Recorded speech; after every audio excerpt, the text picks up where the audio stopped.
La lecture de l'Épître se fait ce matin dans l'Épître selon saint Jean, au chapitre 2, les versets 13 à 25.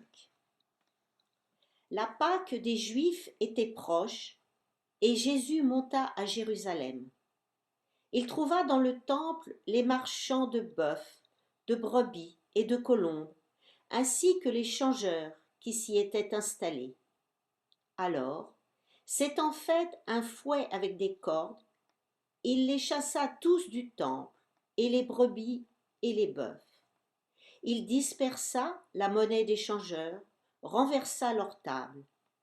Et il dit aux marchands de colombes, « ôtez tout cela d'ici, et ne faites pas de la maison de mon Père une maison de trafic. » Ses disciples se souvinrent qu'il est écrit, « Le zèle de ta maison me dévorera. » Mais les Juifs prirent la parole. « Quel signe nous montreras-tu pour agir de la sorte ?»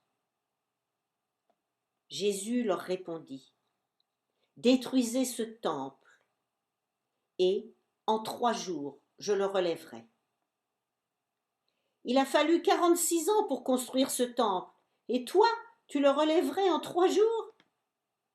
Mais lui parlait du temple de son corps. Aussi, lorsque Jésus se releva d'entre les morts, ses disciples se souvinrent qu'il avait parlé ainsi, et ils crurent à l'Écriture, ainsi qu'à la parole qu'il avait dite. Tandis que Jésus séjournait à Jérusalem durant la fête de la Pâque, beaucoup crurent en son nom à la vue des signes qu'il opérait.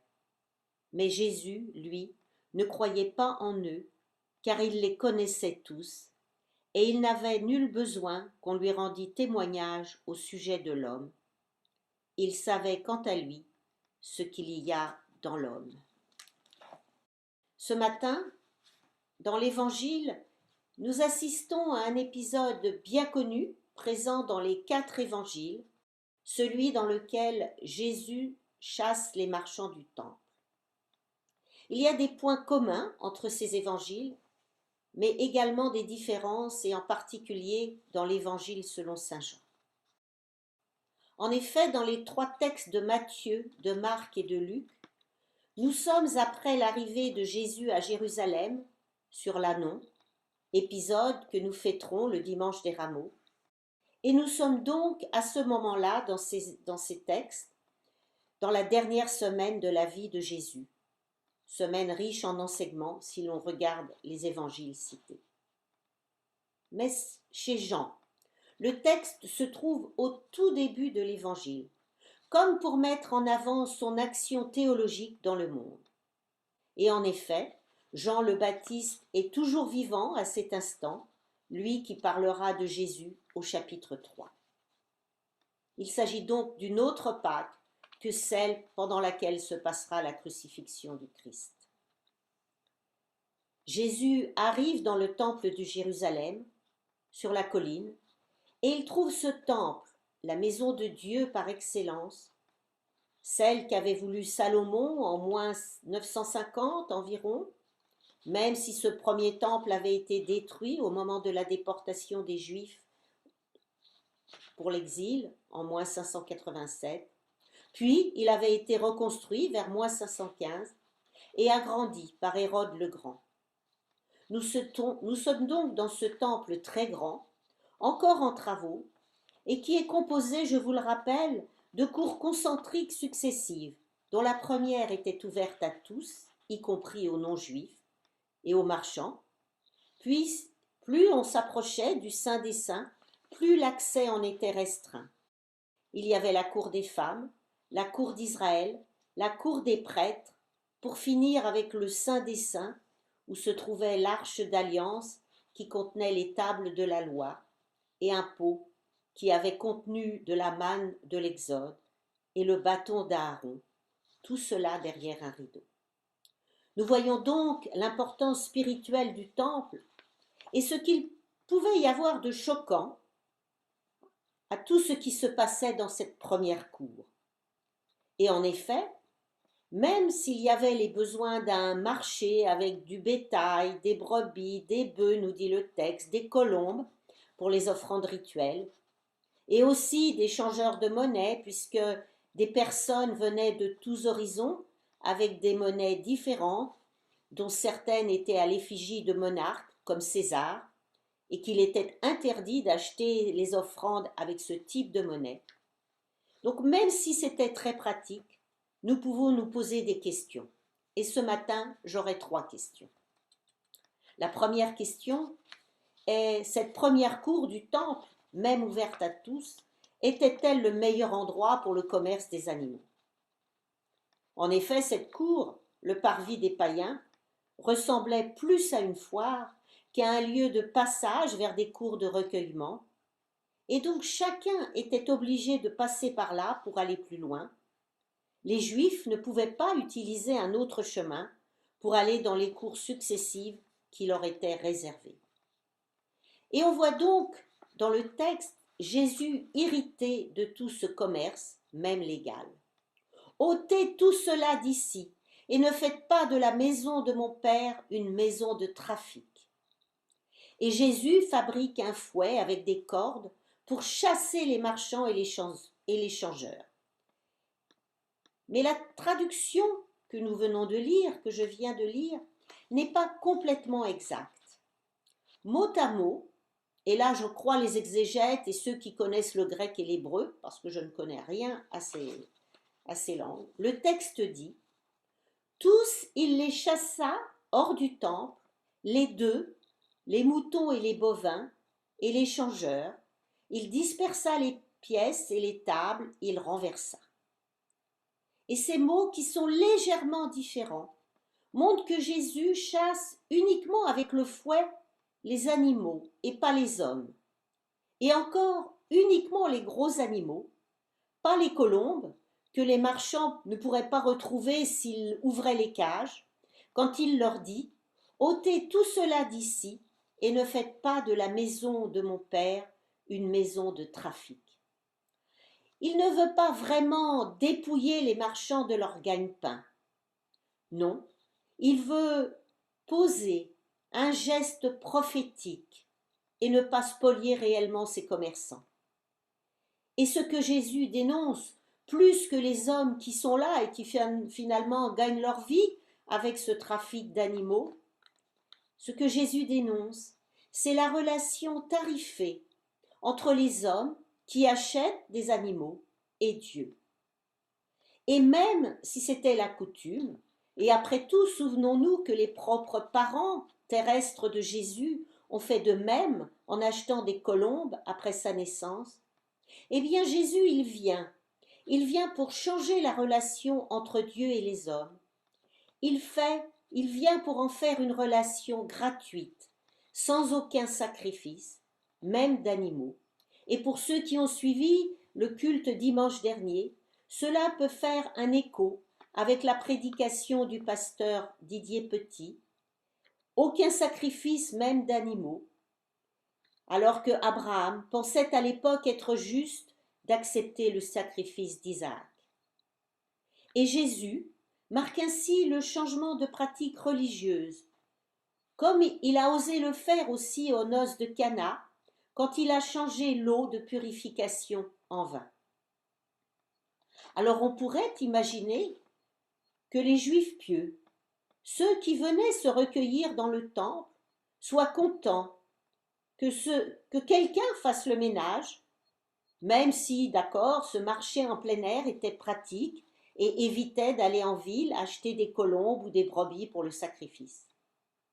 Mais c'est tout l'inverse qui se produit. Les Juifs, et en premier lieu les grands prêtres, les scribes, sont mécontents. Peut-être ces derniers touchaient-ils une commission sur les ventes.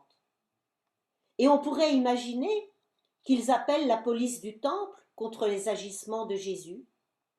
Mais curieusement, ils ne vont pas jusque-là, ils se contentent d'interpeller Jésus. Quel signe, c'est-à-dire quel miracle, quel signe nous montreras-tu pour agir de la sorte? En gros, ils disent « De quoi te mêles-tu, toi qui viens d'arriver à Jérusalem, qui te donne le droit d'agir ainsi ?» Dans les trois autres évangiles, Jésus s'est indigné de ce que le temple, qui doit être une maison de prière pour toutes les nations, soit transformé en repère de brigands. Mais ici, uniquement dans cet évangile, il ose dire tout haut quelque chose de plus surprenant, quand il dit « Ne faites pas de la maison de mon Père une maison de trafic ». Et il affirme alors, haut et fort, qu'il est le Fils de Dieu, lui qui est en général plus discret là-dessus et qui quelquefois conseille aux disciples de ne rien dire de ce qu'ils voient. La colère de Jésus est donc légitime, mais ce qui peut nous interpeller est la réponse que Jésus fait aux prêtres, réponse qui est rappelée uniquement dans l'Évangile selon saint Jean, quand il dit « Détruisez ce temple, et en 3 jours, je le relèverai. » Et voici la deuxième question. De quel temple Jésus parle-t-il? Les Juifs qui l'ont interpellé pensent bien, tout comme nous sans doute en première lecture, au bâtiment, ce temple si sacré pour les Juifs. Et c'est bien ce que disent les Juifs quand moqueurs ils répondent « Il a fallu 46 ans pour construire ce temple, et toi tu le relèverais en 3 jours ?» Alors, pour tous ceux qui ne comprennent pas la réponse de Jésus, pour éviter toute ambiguïté, l'évangéliste Jean met les points sur les i. Mais lui parlait du temple de son corps, et cette réponse, pour les chrétiens qui connaissent la suite, eh bien, cette réponse s'explique parfaitement. Jésus parle de son propre corps, celui qui ressuscitera au 3e jour après sa crucifixion. Comme je l'ai dit en introduction, les mêmes paroles de Jésus à son procès sont aussi rapportées à charge contre lui par des témoins. Nous l'avons entendu dire « Moi je détruirai ce sanctuaire fait de main d'homme, et en 3 jours j'en bâtirai un autre, qui ne sera pas fait de main d'homme. » Nous voici donc avec plusieurs degrés de lecture sur ce qu'est le temple.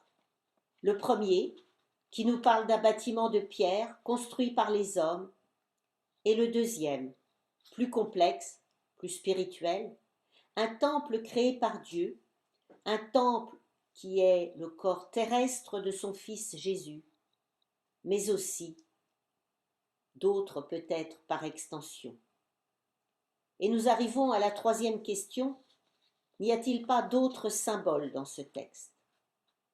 Nous voyons que Jésus parle indifféremment de temple, de corps, de maison de son Père, de maison de Dieu dans ce passage.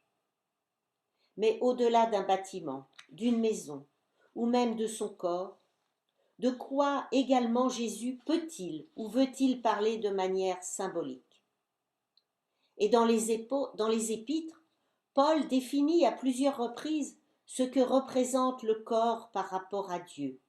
Il dit au chapitre 3 de la première lettre aux Corinthiens « Ne savez-vous pas que vous êtes temple de Dieu et que l'Esprit de Dieu habite en vous? Le temple de Dieu est saint et ce temple c'est vous. » Et plus loin, au chapitre 6, il ajoute « Ne savez-vous pas que votre corps est le temple du Saint-Esprit qui est en vous et qui vous vient de Dieu. » Et dans la lettre aux Éphésiens, il dit aussi « Le Père vous arme de puissance par son esprit pour que se fortifie en vous l'homme intérieur, qu'il fasse habiter le Christ en vos cœurs par la foi. » Et je pourrais trouver d'autres exemples. Et ainsi, il y a une autre dimension du corps dont parle Paul. C'est l'Église. L'Église avec un grand E. E, cette Église qui est comme le corps du Christ, et l'Église qui, comme un corps, a différents membres, différents organes, qui sont tous utiles et essentiels pour une vie complète et harmonieuse, des yeux pour voir, des oreilles pour entendre, des jambes pour se déplacer, des bras pour consoler. Et Jésus est à la tête de ce corps, de cette Église, et chaque croyant, chaque chrétien, quelle que soit sa religion catholique, protestante, orthodoxe et d'autres, les Arméniens, les, les chrétiens d'Irak ce matin, eh bien chaque chrétien est un membre de ce corps, sans qu'une partie soit plus importante qu'une autre. Et si l'on veut faire le lien avec un bâtiment de pierre érigé par les hommes, toujours dans l'épître aux Éphésiens, au chapitre 2, Paul écrit « Vous avez été intégrés dans la construction qui a pour fondement les apôtres et les prophètes, et Jésus-Christ lui-même comme pierre maîtresse.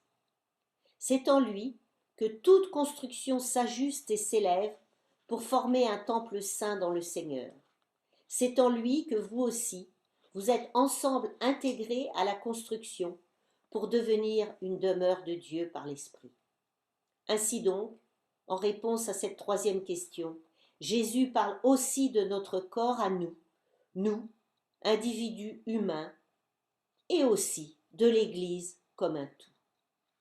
Il me semble que le texte de ce matin récapitule ce qu'il y a à retenir des divers niveaux de compréhension du temple comme maison de Dieu ou comme maison de prière. Il y a le bâtiment visible en premier qui habite Dieu dans le Saint des Saints ou qui accueille ceux et celles qui croient en Dieu, le temple de Jérusalem, mais aussi nos églises et nos temples dans lesquels nous nous réunissons pour proclamer notre foi en Jésus mort et ressuscité pour nous. Et ce matin, j'ose dire qu'il y a même chacune de nos maisons où nous sommes réunis et séparés, et pourtant tous unis par Zoom pour célébrer Dieu. Ensuite, il y a notre corps individuel, celui qui nous est propre et que nous devons maintenir en état, puisqu'il abrite de manière invisible l'Esprit Saint. Il est donc de la responsabilité de chacun et de chacune de prendre soin de ce corps biologique et de l'âme qui l'habite. Enfin, troisièmement, il y a ce corps élargi, plus complexe, représenté par l'Église, l'Église universelle, dans sa diversité. Et ce matin, ce corps, ce sont nous tous, paroissiens et paroissiennes, réunis par la technique pour célébrer ensemble notre foi commune. Et là aussi, nous avons toutes et tous une responsabilité pour faire vivre ce corps Église, pour le nourrir, le faire grandir, le renouveler, en prendre soin, en prenant soin les uns des autres et de nos prochains, ceux qui peuvent rejoindre librement ce corps Église à tout moment, et même en ce moment de pandémie avec ses contraintes. Pour finir, en ce temps de carême qui nous conduit au pied de la croix dans 3 semaines, prenons donc soin de nous comme dépositaires de l'Esprit Saint. Tentons au mieux d'être irréprochables, comme l'écrit si souvent l'apôtre Paul dans ses lettres, et prenons soin de notre paroisse comme l'un des membres de ce corps à laquelle se trouve Jésus, notre Église Saint-Marc de Massy, qui nous manque tant. Amen.